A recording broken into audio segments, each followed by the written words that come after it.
Hello everyone.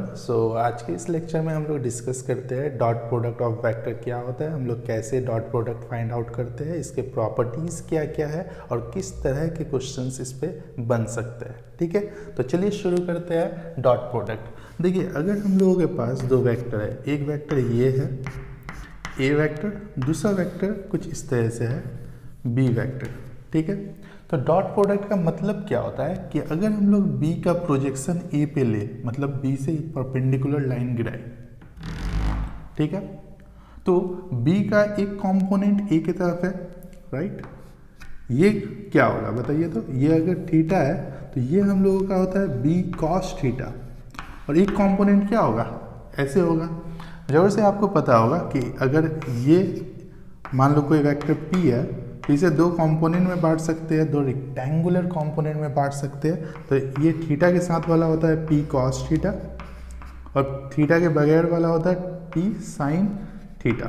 तो यही चीज़ हम लोग यूज़ किए। अगर ये बी वेक्टर है, ये थीटा है, तो ये क्या होगा बी कॉस थीटा, इधर क्या होगा बी साइन थीटा होगा। खैर अभी उससे हम लोगों को मतलब नहीं है, तो चलिए समझते हैं इसको कि ये बी कॉस थीटा हो गया। तो डॉट प्रोडक्ट होता क्या है, हम लोग जब लिखते हैं ए डॉट बी, ठीक है, तो ये है dot product between A and B, A और बी के बीच का डॉट प्रोडक्ट। ठीक है, इसका मतलब ये होता है कि ए इंटू बी का वो कंपोनेंट जो ए के अलोंग है। इसका मतलब ये होता है कि हम लोग मल्टीप्लाई कर रहे हैं ए को बी के उस कंपोनेंट के साथ जो ए के अलोंग है।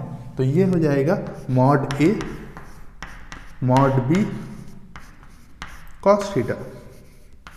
ठीक है, अब इससे रिलेटेड कुछ बात जान लेते हैं सबसे पहले। ठीक है, पहला पॉइंट तो ये है कि ये एक स्केलर प्रोडक्ट है। क्या इसका मतलब होता है स्केलर प्रोडक्ट का, कि आप जो a डॉट बी का वैल्यू निकालोगे वो आपको एक स्केलर क्वांटिटी मिलेगा। लेट्स से आपको आंसर मिल रहा है 5, 6, 8, 10, तो ये सारा क्या है स्केलर क्वांटिटीज है। तो डॉट प्रोडक्ट का दूसरा नाम है स्केलर प्रोडक्ट, क्योंकि रिजल्ट ऑफ डॉट प्रोडक्ट क्या है स्केलर है। नंबर 2, डॉट प्रोडक्ट मैक्सिमम हो सकता है। ए डॉट बी का वैल्यू मैक्सिमम कब आएगा, मैक्सिमम तब आएगा जब कॉस थीटा का वैल्यू, देखिए इसमें कोई चेंजेस नहीं कर सकते, जब कॉस थीटा का वैल्यू मैक्सिमम आएगा। और कॉस थीटा का मैक्सिमम वैल्यू कितना होता है, कॉस थीटा का मैक्सिमम वैल्यू होता है 1, राइट, जब थीटा का वैल्यू होता है 0 डिग्री। सो डॉट प्रोडक्ट का अगर आपको मैक्सिमम वैल्यू चाहिए, अगर डॉट प्रोडक्ट का आपको मैक्सिमम वैल्यू चाहिए तो वो कब मिल सकता है, जब एक वेक्टर ऐसे हो और दूसरा वेक्टर भी इसी डायरेक्शन में हो। जब थीटा का value, angle between two vectors का वैल्यू 0 डिग्री हो, तब आपको डॉट प्रोडक्ट का वैल्यू क्या मिलेगा, मैक्सिमम मिलेगा। ठीक है, समझ ही सकते हैं कि जब यहाँ पे कुछ एंगल पे थीटा है तो इसका प्रोजेक्शन कितना कम आ रहा है। देखिए बी इतना लेंथ है और इसका बी कॉस थीटा कितना छोटा है, इस छोटे से वैल्यू को ए के साथ मल्टीप्लाई कर रहे हो, राइट। तो ये डॉट प्रोडक्ट मैक्सिमम लाने के लिए क्या करोगे, बी को अगर इसके साथ ही अलाउंग कर दे, बी को अगर इसके साथ अलाइन कर दे, तो थीटा का वैल्यू 0 डिग्री आ जाएगा और डॉट प्रोडक्ट मैक्सिमम हो जाएगा। कोई अगर पूछ ले कि डॉट प्रोडक्ट का मैक्सिमम वैल्यू है कितना, तो डॉट प्रोडक्ट का मैक्सिमम वैल्यू होता है ए इंटू बी, ए इंटू बी। क्यों, क्योंकि कॉस थीटा का वैल्यू मैक्सिमम 1 होता है, तो वहां पे पुट कर दिए, राइट। पॉइंट नंबर 3, कि अगर ए डॉट बी 0 हो जाए तो इसका क्या मतलब है, ए डॉट बी अगर 0 हो जाए, ये वैल्यू अगर 0 हो जाए तो इसे यहाँ डिवाइड कर दो, 0 बाई समथिंग भी 0 होता है, कॉस थीटा 0 है, मतलब थीटा का वैल्यू कितना है 90 डिग्री है। थीटा का वैल्यू 90 डिग्री है, मतलब वेक्टर्स कैसे होंगे, एक वेक्टर ऐसे होंगे, दूसरे वेक्टर ऐसे होंगे, मतलब वेक्टर दोनों परपेंडिकुलर है। सो इस तरह से याद रख सकते हो, when the dot product between two vectors is 0 then two vectors are perpendicular to each other and vice versa. That means अगर दो परपेंडिकुलर वेक्टर है देन उनका डॉट प्रोडक्ट क्या होगा 0 होगा। इस पॉइंट पे भी सवाल पूछा जाता है, इसलिए इसे अच्छे से याद रखिए, ठीक है। सो डॉट प्रोडक्ट यहाँ तक समझ में आ गया। ओके, आगे बढ़ते हैं। लिखना है तो पॉज करके लिख सकते हैं आप।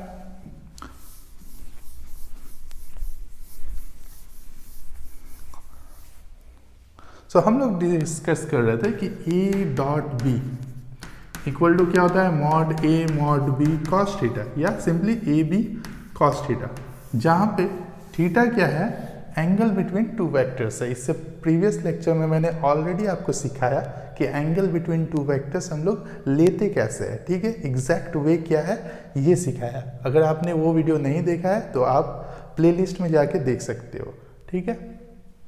ओके, आगे बढ़ते हैं। ए डॉट बी अगर ए बी कॉस थीटा है तो हम लोग कुछ निकालने का कोशिश करते हैं इससे। जैसे नंबर 1, पॉइंट नंबर 1, ठीक है।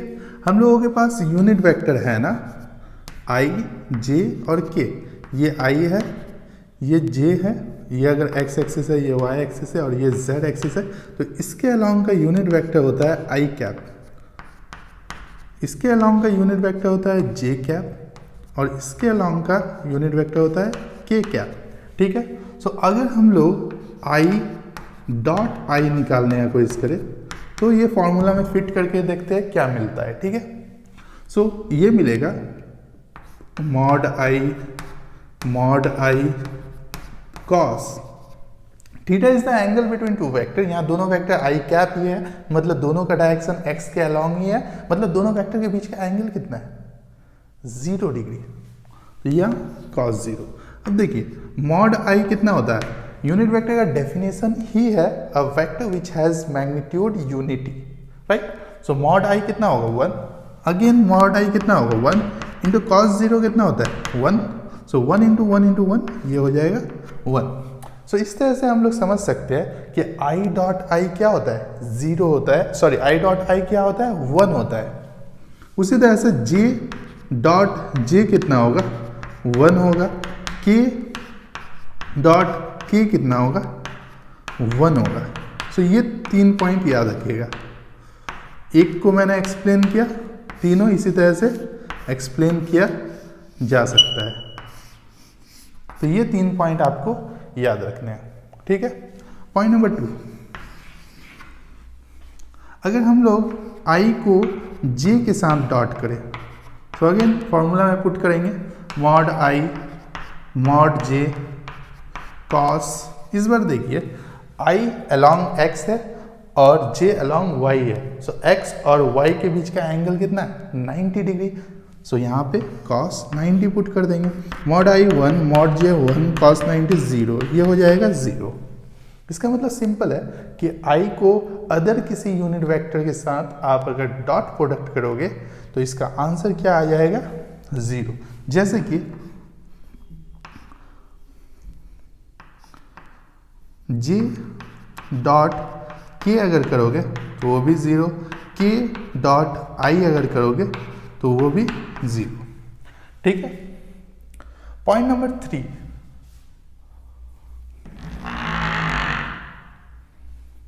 पॉइंट नंबर 3 यह है कि ए डॉट बी का वैल्यू बी डॉट ए के बराबर होता है। मतलब ये फर्क नहीं पड़ता है कि आप ए को बी के साथ डॉट कर रहे हो या बी को ए के साथ डॉट कर रहे हो, ठीक है। जस्ट लाइक मैंने आपको समझाया कि हम लोग ये ए मान रहे हैं और ये बी मान रहे हैं, राइट। तो ए डॉट बी का मतलब क्या है कि ए को मल्टीप्लाई करना है बी के उस कंपोनेंट के साथ जो ए के डायरेक्शन में है। लाइक यहाँ से एक परपेंडिकुलर खींचे तो ये है बी कॉस थीटा, राइट। लेकिन ये भी ट्रू है कि हम लोग b को अगर मल्टीप्लाई कर दे a के उस कंपोनेंट के साथ जो b के डायरेक्शन में है। बहुत ही आराम से समझिए, इजी है। तो a का कौन सा कंपोनेंट b के डायरेक्शन में है, तो यहाँ से हम लोग एक परपेंडिकुलर खींचेंगे ऐसे। सो ये हो जाएगा a, अगर ये थीटा है तो क्या हो जाएगा, ये a cos थीटा हो जाएगा और ये क्या है b cos थीटा, ठीक है। सो हम लोगों को सेम आंसर आने वाला है b cos theta into A या a cos theta into B, दोनों क्या है a b cos theta, right. So a dot B और b डॉट ए का वैल्यू सेम है, इसे कहते हैं कम्यूटेटिव प्रॉपर्टी। ठीक है, इसे कहते हैं commutative property. So yes, dot product commutative property को फॉलो करता है। Point number 4, dot product distributive property को भी फॉलो करता है। जैसे कि ए डॉट बी प्लस सी अगर कहीं लिखा हुआ है तो इसका मीनिंग ये आता है कि आप ए डॉट बी करो प्लस ए डॉट सी करो, तो ये चीज़ वैलिड है, आप डॉट प्रोडक्ट में ये चीज़ कर सकते हो। ठीक है, तो यहाँ तक समझ में आ गया, कुछ प्रॉपर्टीज़ हम लोग डिस्कस कर रहे हैं। पॉइंट नंबर 5 ये है कि अगर आप कोई कांस्टेंट ले रहे हो c इंटू ए डॉट कोई दूसरा कांस्टेंट है d इंटू बी, तो इसका मतलब ये होगा कि आप कांस्टेंट को आपस में मल्टीप्लाई कर सकते हो या सिंपली कॉमन लेके बाहर निकाल सकते हो, तो सी डी हो जाएगा और यहाँ डॉट प्रोडक्ट ले सकते हो a डॉट बी, ये चीज़ अलाउड है। एग्जाम्पल देख लो इसका, मान लो 2 आई कैप है, डॉट प्रोडक्ट करना है 4 आई कैप के साथ। ठीक है, सो हम लोग पहले इस कांस्टेंट को मल्टीप्लाई कर सकते हैं, 2 इंटू 4 कितना होता है 8, उसके बाद लिख सकते हैं आई डॉट आई। ठीक है, आई डॉट आई कितना होता है 1, तो 8 इंटू 1 हो जाएगा, दैट मीन्स 8। ठीक है, सो इसका आंसर कितना आ जाएगा 8। सो ये हो गया 8। क्लियर है? तो ये सारा कुछ प्रॉपर्टीज है जो आप डॉट प्रोडक्ट के लिए याद रख सकते हो। मैं इसे इरेज करूंगा, और भी कुछ बातें हैं जानने लायक। ठीक है, ओके, मैं इरेज करता हूं।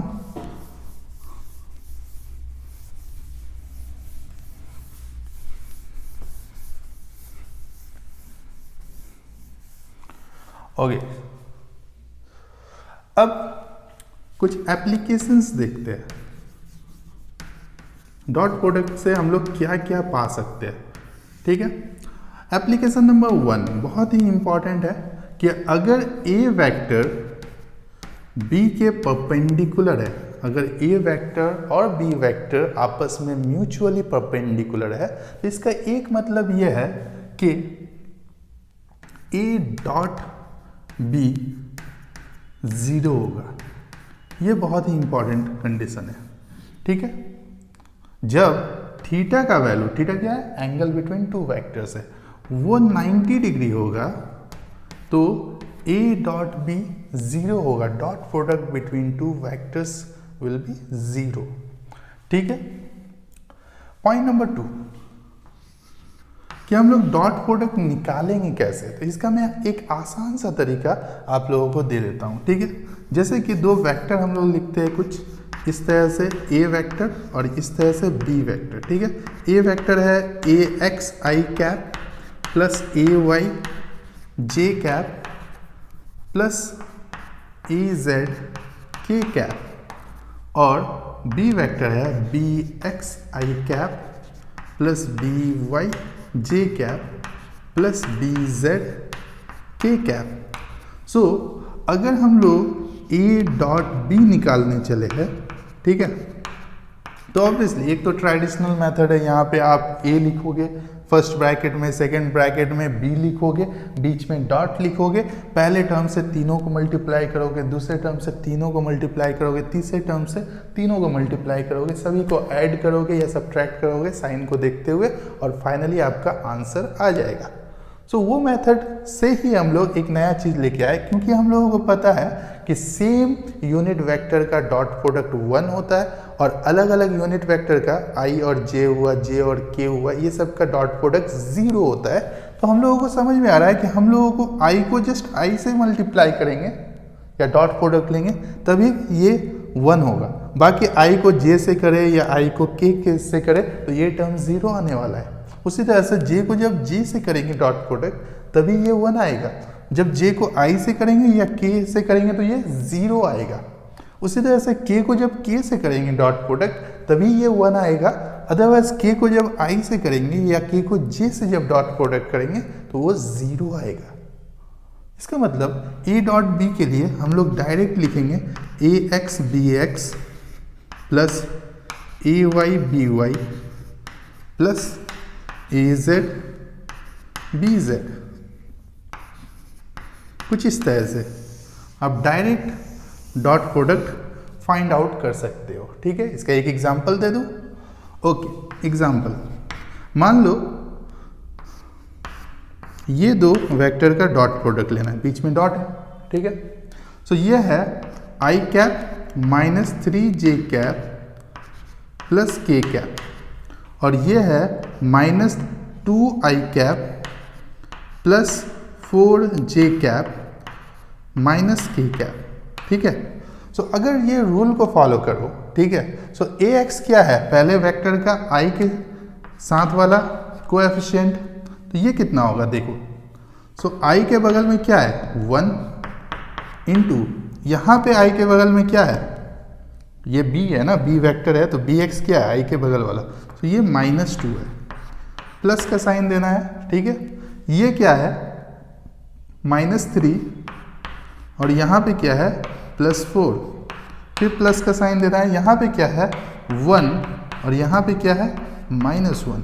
तो इस तरह से आप लोग डायरेक्ट डॉट प्रोडक्ट निकाल सकते हो। कितना आंसर आ जाएगा, ये -2 होगा, ये -12 होगा, ये -1 होगा, सभी को जोड़ दीजिए, आंसर आ जाएगा -15। तो इस तरह से आप डॉट प्रोडक्ट डायरेक्ट निकाल सकते हो। जानबूझ के मैंने प्लस माइनस वाला एग्जांपल लिया ताकि आपको क्लियरली समझ में आए कि हम लोग लेते कैसे हैं। ठीक है, ax bx क्या है, बेसिकली i के साथ जो आपका कोएफिशिएंट यहाँ पे दिखाई दे रहा है वही है ax, b के साथ मतलब सेकंड वेक्टर b है, तो bx क्या है i के साथ वाला कंपोनेंट। ठीक है, ओके, आगे बढ़ते हैं। सो ये दो पॉइंट इंपॉर्टेंट है। तीसरा पॉइंट देखिए, तीसरा पॉइंट क्या है, we can find angle between two vectors. हम लोग दो वेक्टर्स के बीच का एंगल निकाल सकते हैं डॉट प्रोडक्ट से। सबसे इंपॉर्टेंट एप्लीकेशन इसका यही है, अगर दो वेक्टर आपको दिया हुआ है तो आप उन दोनों वेक्टर के बीच का एंगल निकाल सकते हो by the concept of dot product. And वो कैसे निकालोगे, just look for the formula. हम लोगों को पता है a dot b equal to होता है mod a mod b cos theta. तो यहाँ से ही हम लोगों का कॉस थीटा का वैल्यू कितना आ जाएगा, देखिए यहाँ से ही हम लोगों के पास कॉस थीटा का वैल्यू आ जाएगा a dot b divided by mod a mod b। तो यहाँ से कॉस थीटा का वैल्यू अगर आ गया तो थीटा का वैल्यू कॉस इनवर्स जो भी वैल्यू आ रहा है। ठीक है, इसका मतलब अगर मैं इसे स्टेप्स में बताना चाहूँ तो देखिए, अगर आपको एंगल बिटवीन टू वेक्टर्स निकालना है तो आपको बेसिकली 3 स्टेप्स को फॉलो करना होगा। आपको ए वेक्टर दिया हुआ रहेगा कुछ, बी वेक्टर कुछ दिया हुआ है ये। ठीक है, आपको क्या निकालना है, आपको निकालना है angle between A and B. तो स्टेप 1 में आप क्या करोगे, स्टेप 1 पे आप मॉड ए निकालोगे, मॉड बी निकाल लोगे। ठीक है, दोनों वेक्टर का मैग्नीट्यूड निकाल लोगे। ठीक है, दोनों वेक्टर का मैग्नीट्यूड निकाल लोगे। स्टेप 2 सेकेंड स्टेप पे आप क्या करोगे, ए डॉट बी निकालोगे, ए डॉट बी निकालोगे। ठीक है, और स्टेप 3 में अच्छा ए डॉट बी कैसे निकालना है ये यहाँ पे मैंने बताया है, और मैग्नीट्यूड कैसे निकालना है ये फर्स्ट लेक्चर में बताया है इस प्लेलिस्ट का। ठीक है, तो थर्ड स्टेप में हम लोग फाइनली ये फॉर्मूला यूज करेंगे। ठीक है, सो इस तरह से हम लोग डॉट प्रोडक्ट्स का यूज कर सकते हैं। ठीक है, डॉट प्रोडक्ट का मेनली 3 एप्लीकेशन आप याद रखना। एक तो अगर दो वेक्टर के बीच का एंगल 90 डिग्री है, when two vectors are perpendicular at to each others, then dot product of two vector is 0। Second application ये है कि डॉट प्रोडक्ट निकालते कैसे है। तो बेसिकली i को i वाले टर्म के साथ, j को j वाले टर्म के साथ और k को k वाले टर्म्स के साथ मल्टीप्लाई करेंगे साइन के साथ और सभी को ऐड कर देंगे। और थर्ड एप्लीकेशन है कि डॉट प्रोडक्ट से हम लोग दो वेक्टर के बीच का एंगल बहुत ही ईजिली निकाल सकते हैं। ठीक है, तो मैं चाह रहा हूँ कि इस पे एक एग्जाम्पल दे दूँ। ये अगर लिख लिए तो बहुत सही, मैं इरेज कर रहा हूँ। सो एंगल निकालते कैसे है दो वेक्टर के बीच का, ये एक एग्जाम्पल से समझ लीजिए। ठीक है, जैसे मैं आसान सा एग्जाम्पल ले रहा हूँ जस्ट कॉन्सेप्ट को समझाने के लिए, कि मान लो ए वेक्टर दिया हुआ है i प्लस जे और बी वेक्टर अगर दिया हुआ है i माइनस जे। ठीक है, तो अगर स्टेप्स को फॉलो करें, पूछा है कि एंगल कितना है दोनों वेक्टर के बीच का, सो सॉल्यूशन कैसा होगा ये देख लीजिए। मैं स्टेप्स को फॉलो करूंगा। सो पहला स्टेप क्या है, हम लोगों को मॉड ए निकालना है। सो मॉड ए कितना हो जाए, स्क्वायर रूट ऑफ 1 का स्क्वायर प्लस 1 का स्क्वायर, ये √2 आ जा रहा है। मॉड बी निकालना है। सो मॉड बी कितना हो जाएगा, स्क्वायर रूट ऑफ 1 का स्क्वायर प्लस माइनस 1 का स्क्वायर, तो ये भी √2 आ जा रहा है। ठीक है, स्टेप 2 क्या है, स्टेप 2 है हम लोगों को ए डॉट बी निकालना है। सो ए डॉट बी निकालने के लिए मैंने कहा था कि आई वाले कॉम्पोनेंट कोएफिशिएंट को मल्टीप्लाई करना है। आई के बगल में यहाँ 1 है और यहाँ पे भी आई के बगल में 1 है। सो 1 इंटू 1, फिर प्लस का साइन देना है। ठीक है, उसके बाद देखिए यहाँ जे के बगल में 1 है इंटू जे के बगल में -1 है। सो ये कितना हो जाएगा, 1 into 1 1, 1 into -1 -1, plus minus minus हो जाएगा, तो ये 0 हो गया। ठीक है, स्टेप 3 में मैंने क्या कहा था, फॉर्मूला यूज़ करना है। तो cos थीटा इक्वल टू, अगर हम लोग फॉर्मूला यूज़ करें तो ये है A dot B divided by mod A mod B. ठीक है, तो ए डॉट बी क्या हो जाएगा, 0, मॉड ए कितना है √2 और मॉड बी कितना है √2, तो ये भी कितना हो गया 0। सो cos थीटा का वैल्यू अगर 0 है तो थीटा का वैल्यू कितना होगा, cos थीटा का वैल्यू अगर 0 है तो थीटा का वैल्यू कितना होगा। सो थीटा का वैल्यू यहाँ पे हो जाएगा 90 degree. So angle between this vector and this vector is 90 degree. हालांकि अगर आप एप्लीकेशन नंबर 1 याद रखे हो, क्या था, when the dot product of two vectors is 0 then both the vectors are perpendicular to each other. अगर दो वेक्टर के बीच का डॉट प्रोडक्ट 0 आता है तो दोनों वेक्टर क्या है, आपस में परपेंडिकुलर है। तो यहाँ पे देखिए डॉट प्रोडक्ट 0 आ गया था, तो यहाँ से ही हम लोग कंक्लूजन दे सकते थे कि ए और बी के बीच का एंगल 90 डिग्री। लेकिन फिर भी हम लोग स्टेप 3 फॉलो किए, फॉर्मूला को लिखे एंड फाइनली पता चला कि थीटा का वैल्यू 90 डिग्री है। होप कि आपको डॉट प्रोडक्ट से रिलेटेड सारा कॉन्सेप्ट रिकॉल कर पाए हो आप, और आगे अब इसे यूज़ कर सकते हो। ठीक है, सो क्वेश्चंस प्रैक्टिस करो, और अगर कोई क्वेश्चन हो तो कमेंट सेक्शन में पूछ सकते हैं। सो पढ़ाई करते रहिए।